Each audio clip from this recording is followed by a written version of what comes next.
तो चलिए अब शुरू करते हैं सुपरफास्ट खबरों का सिलसिला। आरक्षण के मसले को लेकर राज्य सरकार से नाराज चल रहे गुर्जर नेता आज भरतपुर के पीलूपुरा में महापंचायत करेंगे। महापंचायत में आंदोलन के आगे की रणनीति पर मंथन होगा। इस बीच करौली के इंडौन सिटी में गुर्जर नेता किरोड़ी बैसला और विजय बैसला से सरकारी अधिकारियों ने बातचीत की। ये वार्ता किरोड़ी बैसला के वर्धमान नगर स्थित आवास पर हुई। गुर्जर महापंचायत को लेकर भरतपुर में अलर्ट जारी किया गया है। भरतपुर जिले के कई हिस्सों में इंटरनेट बंद कर दिया गया है। गुर्जर महापंचायत को लेकर एसटीएफ की 2 कंपनियां भरतपुर नजर आई है, भेजी गई है। वहीं 3 जिलों में एसटीएफ आरएसी की 1 कंपनियां भेजी गई। भरतपुर में 3 डिप्टी एसपी की तैनाती की गई। करौली में भी 24 घंटे के लिए इंटरनेट सेवा बंद रहेगी। गुर्जर महापंचायत के चलते इंटरनेट सेवा बंद रहेगी। चिकित्सा शिक्षा सचिव के साथ इंटर्न डॉक्टर्स की आज फिर बातचीत होगी। कल मांगों को लेकर डॉक्टरों ने ज्ञापन सौंपा था। गहलोत ने बड़ा फैसला लेते हुए चुनाव ड्यूटी के दौरान कार्मिक की कोरोना वायरस संक्रमण से मृत्यु होने पर 30 लाख रुपए अनुग्राहिक अनुदान स्वीकृत किए जाने से संबंधित प्रस्ताव को मंजूरी दी। राजस्व मंडल प्रशासन ने देर रात तहसीलदार और नायब तहसीलदारों की बड़ी तबादला सूची जारी की। इस सूची के 58 तहसीलदारों के तबादले किए गए, तो वहीं 112 नायब तहसीलदारों के भी तबादले हुए। जैसलमेर में टायर फटने से कार बेकाबू होकर पलट गई। हादसे में मौके पर ही एक कार सवार की मौत हो गई, जबकि 2 लोग घायल हो गए। घायलों को अस्पताल में भर्ती करा दिया। दौसा में कालवान मोड़ के पास आज सुबह एक ट्रैक्टर ट्रॉली और ट्रक में जोरदार टक्कर हो गई। हादसे के बाद हाईवे पर ही ट्रैक्टर ट्रॉली पलट गई। हादसे में चालक गंभीर रूप से घायल हो गया। माउंट आबू के तिब्बती मार्केट में गैस सिलेंडर फटने से एक लॉरी में आग लग गई। गनीमत रही कि हादसे में किसी की जनहानि नहीं हुई। श्रीगंगानगर जिला अस्पताल में 2 पक्ष के बीच जमकर मारपीट का वीडियो सामने आया है। वायरल हो रहे इस फुटेज में 2 गुटों के 6 युवकों के बीच जबरदस्त मारपीट हो रही है। कोटा पुलिस 2 दिन पहले दिन दहाड़े युवक की हत्या करने वाले मुख्य आरोपी को उन्होंने गिरफ्तार कर लिया। पुलिस ने आहूजा नगर से आरोपी दिलीप गुर्जर को गिरफ्तार किया। आज आरोपी को रिमांड के लिए कोर्ट में पेश किया जाएगा। बीकानेर के नोखा के सिलवा गांव में एक घर में अचानक आग लग गई। आग के चलते झोपड़े में रखे सामान जलकर राख हो गया। आग के कारणों का खुलासा नहीं हुआ। टोंक जिले में चिकित्सा विभाग की बड़ी लापरवाही सामने आई है, जहां चिकित्सा विभाग ने मलेरिया और डेंगू मच्छर के लार्वा को मारे जाने दिए वाले रसायन के बदले आशा सहयोगिनियों को कोई ऐसा रसायन दे दिया जिससे 2 आशा सहयोगिनियां पूरी तरह से झुलस गई। तापमान गिरावट के साथ ही राजधानी जयपुर में स्मॉग ने असर दिखाना शुरू किया। इसका असर शहर के एयर क्वालिटी पर पड़ने लगा है। लॉकडाउन के बाद पहली बार राजधानी का एयर क्वालिटी इंडेक्स 180 के पार पहुंच गया। डूंगरपुर जिले की झोतरी पंचायत समिति की करावाड़ा पंचायत मुख्यालय पर कलेक्टर की रात्रि चौपाल का आयोजन किया गया। इस दौरान नवनियुक्त कलेक्टर सुरेश कुमार ओला ने ग्रामीणों की समस्याएं सुनी और संबंधित अधिकारियों को समाधान के निर्देश दिए। शारदीय नवरात्र शुरू होने के साथ ही अजमेर वासियों को एक और तोहफा मिला। शहर की सबसे पुरानी आना सागर चौपाटी को फिर से आमजन के लिए खोल दिया गया है। बता दें कि पिछले कुछ समय से यहां जीर्णोद्धार का काम चल रहा था। अजमेर के आना सागर झील में एक बार फिर जलकुंभी का प्रकोप बढ़ता जा रहा है। बांडी नदी से होते हुए जलकुंभी आना सागर में फैलते जा रहे हैं, जिसके बाद नगर निगम प्रशासन ने जलकुंभी साफ करने की मशीन पानी में उतारी। उदयपुर नगर निगम ने स्वीकृति विरुद्ध निर्माण करने वालों के खिलाफ सख्त कदम उठाने की तैयारी कर ली। निगम की भवन अनुमति समिति ने तय किया कि अब समिति निर्माण की स्वीकृति देने के बाद मौका मुआयना करेगी। अजमेर के राती डांग इलाके में पीने के पानी की समस्या को लेकर महिलाओं ने जिला कलेक्ट्रेट के बाहर प्रदर्शन करते हुए कलेक्टर से समस्या को जल्द खत्म करने की मांग की। कोटा के छात्र नेता भास्कर नागर ने अपने जन्मदिन पर जागरूकता अभियान चलाकर 121 लोगों से नेत्रदान के संकल्प पत्र भरवाए और उन्हें सीएमएचओ को सौंपा। 17 अक्टूबर से 25 अक्टूबर तक डिजिटल रामलीला के मंच को लेकर सीकर सांसद सुमेधानंद सरस्वती ने नमो पत्र फाउंडेशन का आभार जताया। उन्होंने कहा कि भगवान राम के जीवन से हम सबको प्रेरणा लेनी चाहिए। यहां रुकते छोटे से ब्रेक के लिए, जल्द हाजिर होते हैं। ब्रेक के बाद आपका स्वागत है। चलिए सुपरफास्ट खबरों के सिलसिले को आगे बढ़ाते हैं। पिछले 24 घंटे में कोरोना के 62,000 से ज्यादा नए केस सामने आए, जिसके बाद कोरोना मरीज का आंकड़ा 74,30,000 के पार हो गया।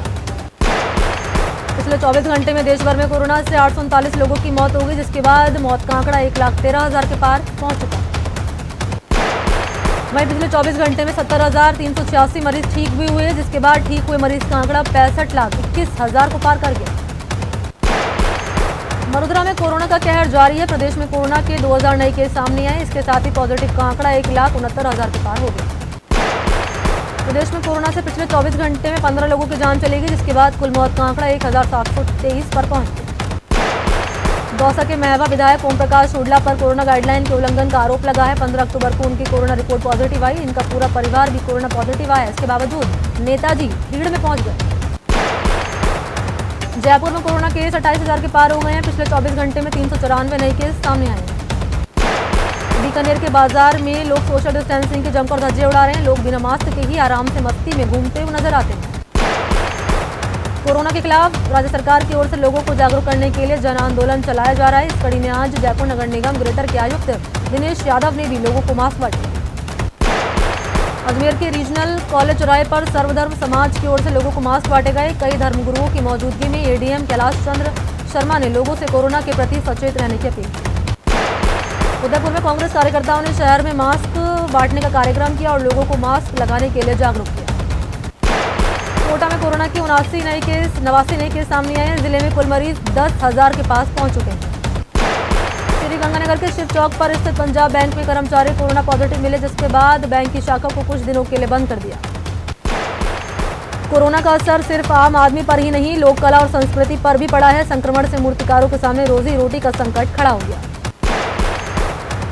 भारत में कोरोना वायरस से खात्मे के लिए भीलवाड़ा में शिव मंदिर में पिछले 1 महीने से चल रहे विष्णु महायज्ञ की पूर्ण आहुति हो गई। इस दौरान कई साधु संत और आमजन ने भी पूर्ण आहुति में आहुतियां दी। बीकानेर के कुलायत उपखंड अधिकारी प्रदीप कुमार चाहर के नेतृत्व में कोरोना जन जागरूकता पदयात्रा निकाली गई। पदयात्रा के दौरान लोगों को कोरोना वायरस से बचाव के उपाय बताए गए। कोटा में होम आइसोलेटेड 2 मरीजों की तबीयत बिगड़ गई। दोनों को तुरंत अस्पताल में भर्ती करा दिया। श्रीगंगानगर में कोरोना जागरूकता को लेकर स्काउट गाइड की ओर से पोस्टर अभियान शुरू किया। इसके अलावा स्काउट कई चौराहों और सड़कों पर रंगोली बनाकर लोगों को जागरूक कर रहे हैं।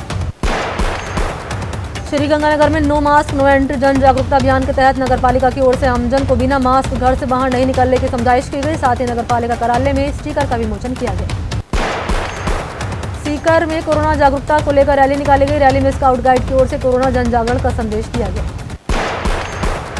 यूपी के फिरोजाबाद में बीजेपी नेता डीके गुप्ता की निर्मम हत्या कर दी गई। डीके गुप्ता बीजेपी मंडल के उपाध्यक्ष थे। अज्ञात बदमाशों ने उनके घर को घेरकर उन पर ताबड़तोड़ गोलियां चलाई, जिसमें उनकी जान चली गई। उत्तर प्रदेश के बलिया जिले में हुए गोलीकांड की गाज पुलिस विभाग पर गिरी। हत्याकांड के मामले में एडीजी के निर्देश पर एसपी ने 3 सब इंस्पेक्टर, 5 कांस्टेबल और 2 महिला कांस्टेबल सस्पेंड कर दिए। 10 पुलिस वालों के खिलाफ निलंबन की कार्रवाई से हड़कंप है। बलिया गोलीकांड के मुख्य आरोपी धीरेन्द्र प्रताप सिंह ने को दावा किया कि उसने कोई गोली नहीं चलाई। इसके साथ ही धीरेन्द्र प्रताप सिंह ने मांग की कि पूरे मामले की उचित जांच की जाए।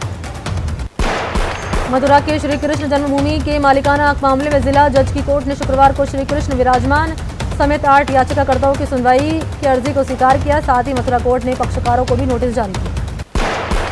श्री कृष्ण जन्मभूमि के मालिकाना हक मामले मथुरा कोर्ट की ओर से जिन लोगों को नोटिस दिया गया उसमें सुन्नी वक्फ बोर्ड और ईदगाह मस्जिद ट्रस्ट भी शामिल है। कांग्रेस नेता राहुल गांधी ने एक बार फिर केंद्र पर तंज कसा। उन्होंने जीडीपी में गिरावट बताने वाले इंटरनेशनल मॉनेटरी फंड की रिपोर्ट पर ट्वीट किया। यह सरकार की एक और ठोस उपलब्धि है। गुपकार समूह पर बीजेपी ने करारा हमला किया। बीजेपी ने कहा कि फारूक और उमर अब्दुल्ला पाक और चीन के इशारे पर चल रहे हैं। प्रधानमंत्री नरेंद्र मोदी ने संयुक्त राष्ट्र के खाद्य और कृषि संगठन के 75 साल पूरा होने के मौके पर शुक्रवार को यहां 75 रुपए का सिक्का जारी किया। बिहार के बांका में रैली को संबोधित करते हुए भारतीय जनता पार्टी के राष्ट्रीय अध्यक्ष जेपी नड्डा ने केंद्र और राज्य सरकार की ओर से कराए गए कार्यों के बारे में बताया और एनडीए प्रत्याशी के पक्ष में वोट करने की अपील की। बीजेपी नेता लगातार बयानबाजी कर रहे हैं। अब एलजेपी को लेकर बिहार चुनाव में वोट कटवा कहने के मुद्दे पर एलजेपी अध्यक्ष चिराग पासवान का दर्द सामने आया। चिराग पासवान ने कहा कि बीजेपी नेताओं की ओर से इस तरह की भाषा का इस्तेमाल करने से वो दुखी हैं।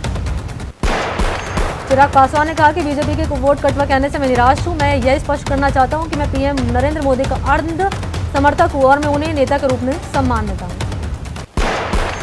बिहार के भागलपुर जिले की पीरपैंती विधानसभा सीट पर यहां के विधायक रामविलास पासवान एक बार फिर आरजेडी के टिकट पर लड़ने जा रहे हैं। इस बार विधानसभा सीट से उनके बेटे ने आरजेडी की तरफ से तो पिता ने निर्दलीय प्रत्याशी के रूप में मैदान में उतरे हैं। नेशनल टेस्टिंग एजेंसी ने पूरे दिन इंतजार कराने के बाद नीट के रिजल्ट के नाम घोषित कर दिए। 13 सितंबर और 14 अक्टूबर को परीक्षा में कैंडिडेट्स ऑफिशियल वेबसाइट पर अपना स्कोर चेक कर सकते हैं। नीट के पहले ही प्रयास में परफेक्ट 720 अंक हासिल करके राउरकेला ओडिशा के शोएब आफ्ताब ने इतिहास रच दिया। शोएब ने एलन करियर इंस्टीट्यूट कोटा से कोचिंग की थी। उन्होंने नीट परीक्षा में 720 में से 720 अंक हासिल किए। मुंबई पुलिस ने सुशांत सिंह राजपूत केस में झूठी खबरें फैलाने के आरोप में वकील विभोर आनंद को दिल्ली से गिरफ्तार किया। और अब बात उस शुभ घड़ी की जिसकी खरीदारी के लिए इंतजार रहता है, और ये खुशखबरी लेकर आया है अमेजन, वो भी त्योहारों के दौरान, क्योंकि त्योहारों में खरीदारी हमारी परंपरा है। ऐसे में उस खरीदारी पर अगर बम्पर छूट मिल जाए तो फिर हो गया ना सोने पर सुहागा। अमेजन ग्रेट इंडियन फेस्टिवल वही सुहागा है जहां ब्रांड तो बड़े बड़े हैं लेकिन दाम बेहद कम। तो आइए देखते हैं आज की खरीदारी में क्या है आपके लिए बेहतरीन डील।